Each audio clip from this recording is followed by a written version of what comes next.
What's up guys, Drew here. Today's video is going to be kind of casual. Some time ago I made a video called, I think, Breaking the Crystal Rules, where I was kind of talking about how there are these set rules for crystals that everybody sort of abides by or, you know, sort of goes with for the most part. But my point was that there really aren't any rules.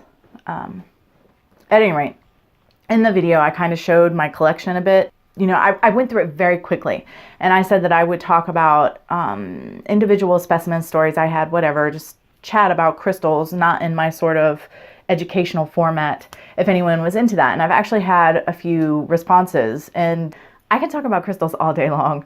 I really love crystals. So this is going to be a crystal video. I'm just going to chit chat about crystals. So if you're into it, stick around. If not, okay, I'll see you next time. And yeah, I'm going to flip y'all around and show you some crystals and talk about them. So the vast majority of my crystals were purchased while I was working at Compass Rose, that little witchy metaphysical shop that I worked in for several years.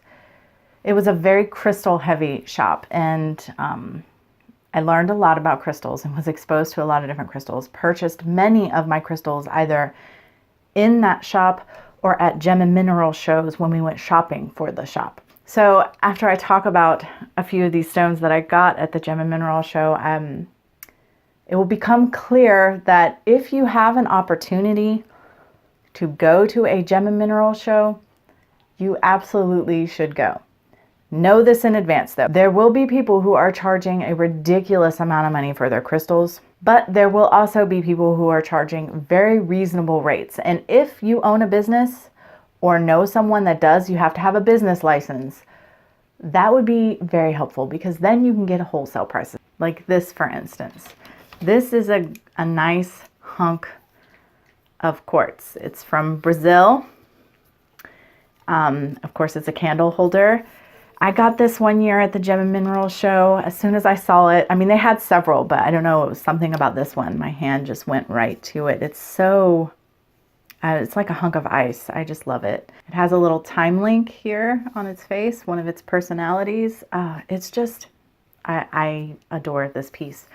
I paid, I don't remember, but I think it was $15, maybe even 10. It was definitely one of the cheaper big ones that I got, but $15 for this, that's ridiculous. It's ridiculous.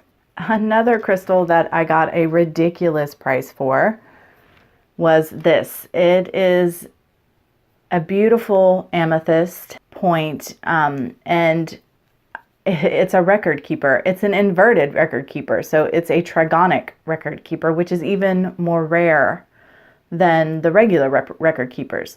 I've talked about this in one of my crystal personality videos, so I'm not really going to go into the properties. There's several rainbows in here. It's just a really, really, really beautiful piece.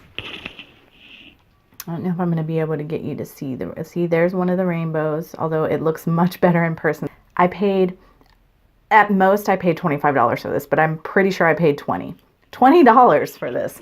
Okay, not only is that ridiculous just because it's this big, huge crystal, if you go into a metaphysical shop, you're not going to pay $20 for a crystal this size, an amethyst this size, this beautiful point. But because it's a trigonic record keeper, you could expect to pay a hell of a lot more for it than $20 for sure.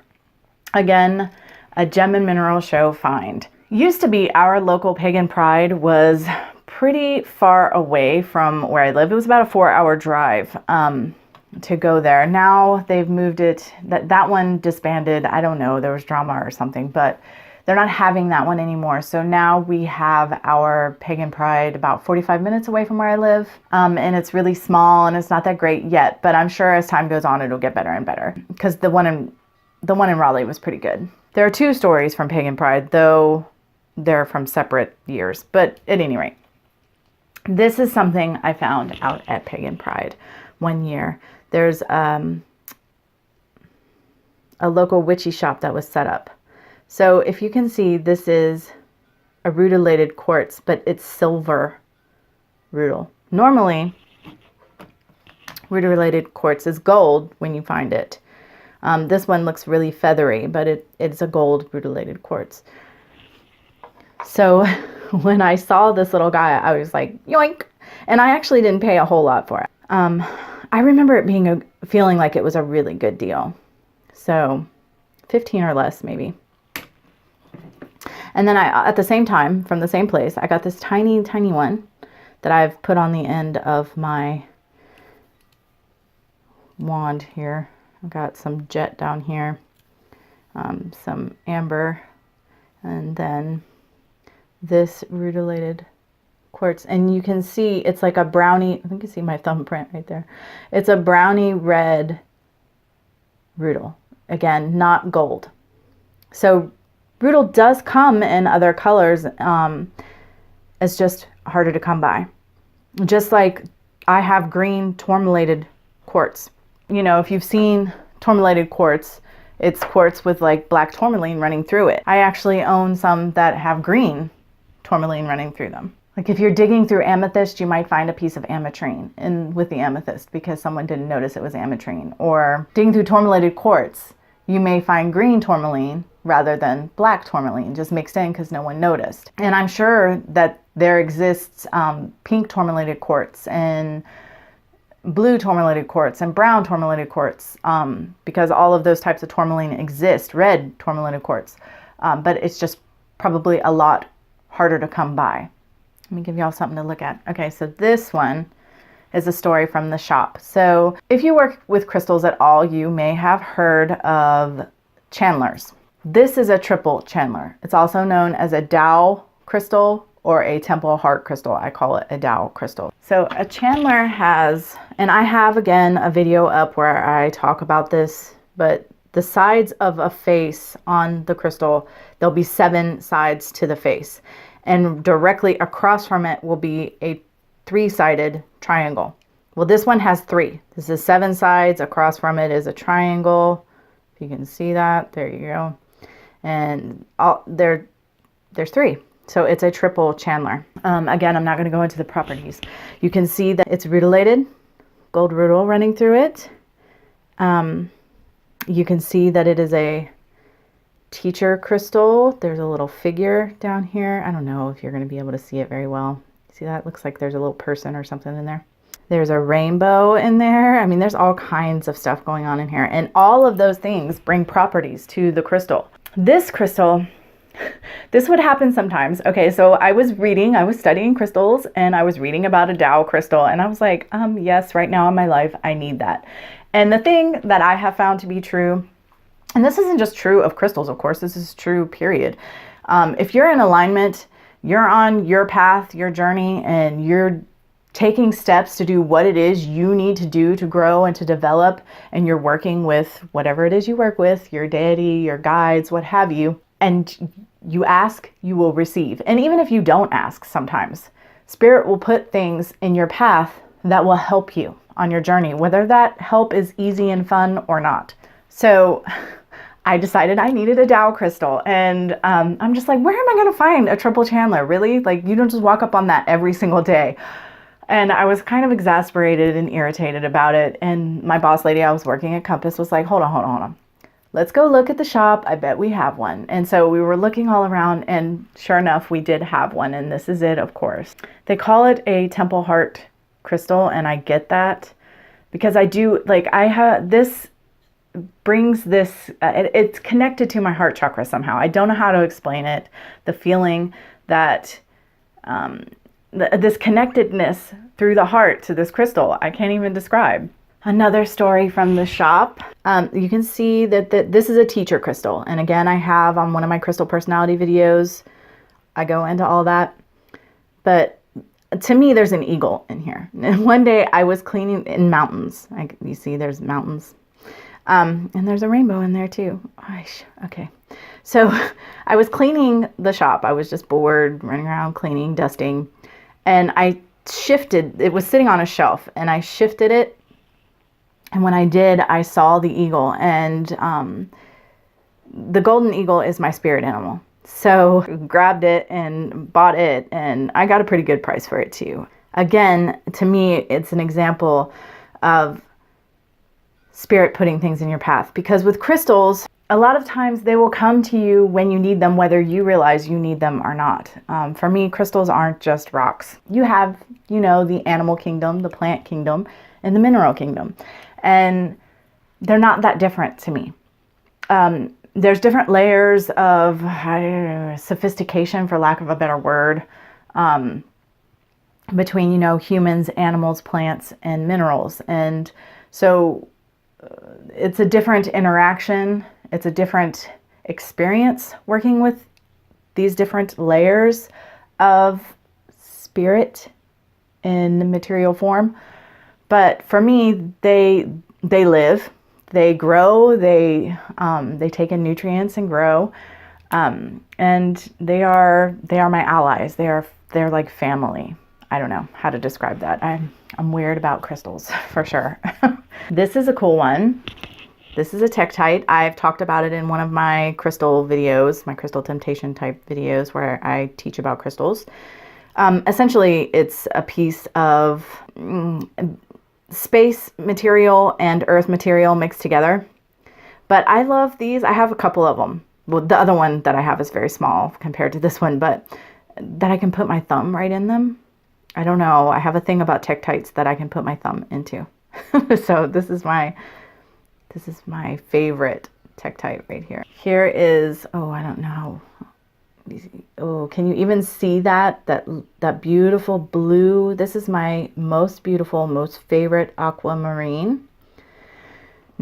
Again, when the Pagan Pride used to be held in Raleigh, we would drive up, and I got this one year when we were set up with the shop. Compass Rose was out there, and we were selling our stuff, our creation stuff, although it was called something different then. And there was another tent there, and we were like, us vending and these other vendors, we had like this love affair going on. We would trade stuff all the time because they loved our stuff and we loved their stuff. And they were all crystals. They would Reiki charge the snot out of their tent. You could feel it. You're coming up on it and you're just drawn into their tent. They were there. They went there for a couple years. They don't go anymore, unfortunately. But just the feeling in that tent. With all the crystals and the Reiki, and they just always had beautiful specimens. Yeah, we were forever trading and running back and forth. This is called a fulgurite. I'm not sure if I've talked about these on my channel yet. I still have plenty of crystal videos I need to do, but you can see there's a hole. It runs all the way through. This one has a very small hole. You can't really see through it. Some of them have very big defined holes. I actually have another one. Hold on. This one is gigantic, and there isn't a hole going all the way through, but it is the same type of material. So what happens is, okay, this one is actually from a beach near where I live. This one is from Florida, which makes sense because Florida is the lightning capital of the United States. So what happens is lightning strikes the sand on a beach and the sand fuses together and forms fulgurites. And, like my boss lady would make wishes and blow through. And I mean, again, they have properties. I'm not going to get into that, but I just think it's really cool. Lightning strikes the sand and then you get a tube of sand that's solidified like this. Both of those specimens were actually gifted to me. This one has kind of a cool story. It looks like tiger eye, but it's actually called tiger iron, and you can see that there is metal. There's running through here. There's like a hematite inclusion, basically. Honestly, off the top of my head, I can't remember if it's actually hematite or if it's something else, but it's called tiger iron.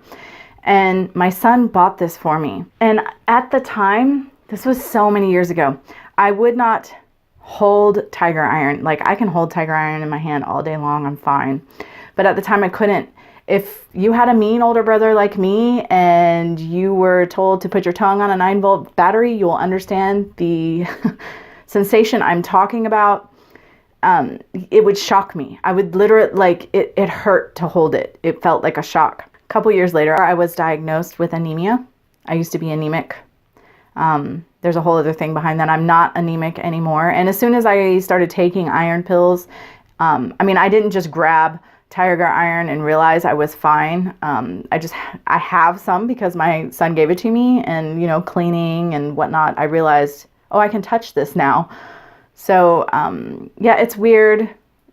And it could be completely psychological, but the thing is, I didn't know I was anemic. So I don't know, something about this stone, when I was anemic, I could not hold on to it. It would shock me. It felt horrible. I still feel really strong energy off of this specimen. The more I hold it, it does tingle me, but it's not painful anymore. I know that sounds crazy, but if you've had weird experiences on your spiritual path, whether they be with crystals or not, you know, you're right there with me. Weird stuff happens. This is my absolute favorite piece of kyanite that I own. I got it at the shop, but to me, it looks like a bird wing. So yeah, it is my absolute prized piece just because of the shape. I think it's really cool. This stone has a bit of a funny story, I guess. It's called hemimorphite. It is a very high vibrational, powerful stone. I don't know if I've talked about it yet or not. I probably have because it's one of my favorites. I did not know what this was when we were at the Gem and Mineral Show. I just was very drawn to it. Sometimes, you know, your hand just has to have a crystal in it. When you see it, you just know I need to take that home. And that's what it was. I bought it. We were staying in a hotel. We stayed in the hotel that night. I studied up on it and I was like, wow, this is a cool stone. And I put it right on the end table beside the bed, and I went to sleep. And I swear to God, you guys, all night long, I slept horribly. I felt ill. I dreamt that there was a massive rock sitting on my head. Now, this was the first year we went to the Gem and Mineral Show, and I will admit I was burnt out because I was around a lot of crystals, and some of them were massive. Gigantic. I have pictures of me standing beside a geode that I could fit inside of, and orbs that are, oh my gosh, the size of, I don't even know, half the size of my vehicle. I drive a Ford Explorer, like huge, huge crystals. And there was this, oh my gosh, there was this jade mask, and it was from, I think it was Mayan, and it was something that a shaman would wear on their chest. Like it wasn't a mask for your face. It was something that was like a chest plate. And the dude handed it to me, and I got lightheaded, and my boss lady and my husband were there, and they were worried about me. Like they were like holding on to me because they said that all the color drained from my face while I was holding, because I held it up to my chest. Like, I will admit, I was energetically butt whooped by the end of that first day of my first Gem and Mineral Show. So that would have had the effect of me not feeling good and whatever. But I really feel like this is the reason that I dreamt that there was a huge rock sitting on my head all night and woke up with a headache, because I had this right next to me. And we had not become accustomed to each other. Some stones, you know, this is what I always try to tell people. Yes, stones have certain properties and certain energies, but the way they interact with any given individual is not necessarily going to be the same. So the way you work with a crystal or a crystal works with you is not necessarily going to be the same for everybody else. This is my newest acquisition. I've showed this on my Yule video. It may not be the prettiest specimen. Celestials are very irregular in shape, and they have hollow like caverns inside of them, and they're very unusual looking. I happen to think they're beautiful. Energetically speaking, I am super drawn to them. Until this past fall, when we had our new local pagan pride about 45 minutes away, I was not even aware that celestials came in any other form than smoky quartz. I've seen a million celestials in smoky quartz. Did not know they came in other forms. Had no idea. I mean, granted, I don't know everything. I am the first to admit. People think I know a lot more about crystals than I do. I really don't.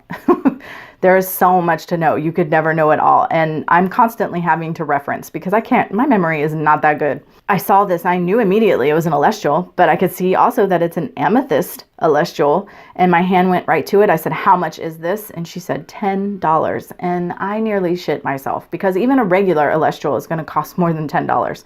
So yeah, got that. Got in the car and started Googling, and yeah, apparently you can get an celestial in any form of quartz there is. So, you know, citrine, ametrine, rose quartz, just whatever, any kind of quartz that exists can come in celestial form. But, okay, this is not the most beautiful specimen. There are other ones that are far prettier.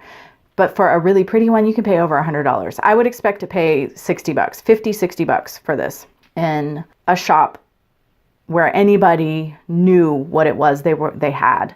because it's not something you run up on every single day. So this, like, I was tickled, beyond tickled, to have gotten this for $10. I couldn't believe it. So yeah, this is like my newest prize. I love it so much. The last crystal I'm going to talk about today, because this video is more than long enough, kind of is my favorite story when it comes to crystals. So this is what is called an amagreen. It is purple amethyst, green amethyst, which I believe is pronounced prasiolite. I don't know, I could be wrong about the pronunciation, but, and then snowy quartz, all in one specimen. Once again, I was sitting in the shop, kind of bored, studying about crystals. We didn't have any customers, and so I'm just researching crystals, and I see amagreen. I'm like, what the hell is that? So I start reading about it. And I'm like, yes, I definitely need that. I closed the book and I said, all right, Spirit, I need this crystal. I don't know how on earth I'm going to get it. I've never heard of it. I know it's not something that you come across every single day. So I need you to help me out. Put it in my path. Bring it to me. And honestly, I forgot about it. A couple weeks later, we get a shipment in and the tumbles come in. And the way we did the tumbles is I would have to count them out so that we could figure out how to price them. So I was counting the amethyst, and there it was, my amagreen. It came to me. So, you know, that it taught me a very valuable lesson. I mean, you could have knocked me over with a feather. This was so long ago, but of course you have to put, I mean, if I did not work in that crystal shop, that wouldn't have happened. I would have at least had to go out to crystal shops. I have to put myself in a position to receive what it is I'm asking for. But if I ask and it's in my highest good and it's going to assist me in my work and becoming the spiritual being it is I am aspiring to be, Spirit will put it in my path. I'm also really good at manifestation, which is something I'm going to talk about in another video, but you don't have to be great at manifestation for this. You just have to be in touch with whatever you want to call it. Goddess, source, angels, guides, whatever, and be open to receiving what you ask for and put yourself in a position to receive it. So yeah, that's the biggest lesson this little crystal taught me. One of my favorites. All right, guys, I have yammered on about crystals far too long. I hope I can edit this down a bit, but thanks for hanging out with me. Until next time, much love and gratitude.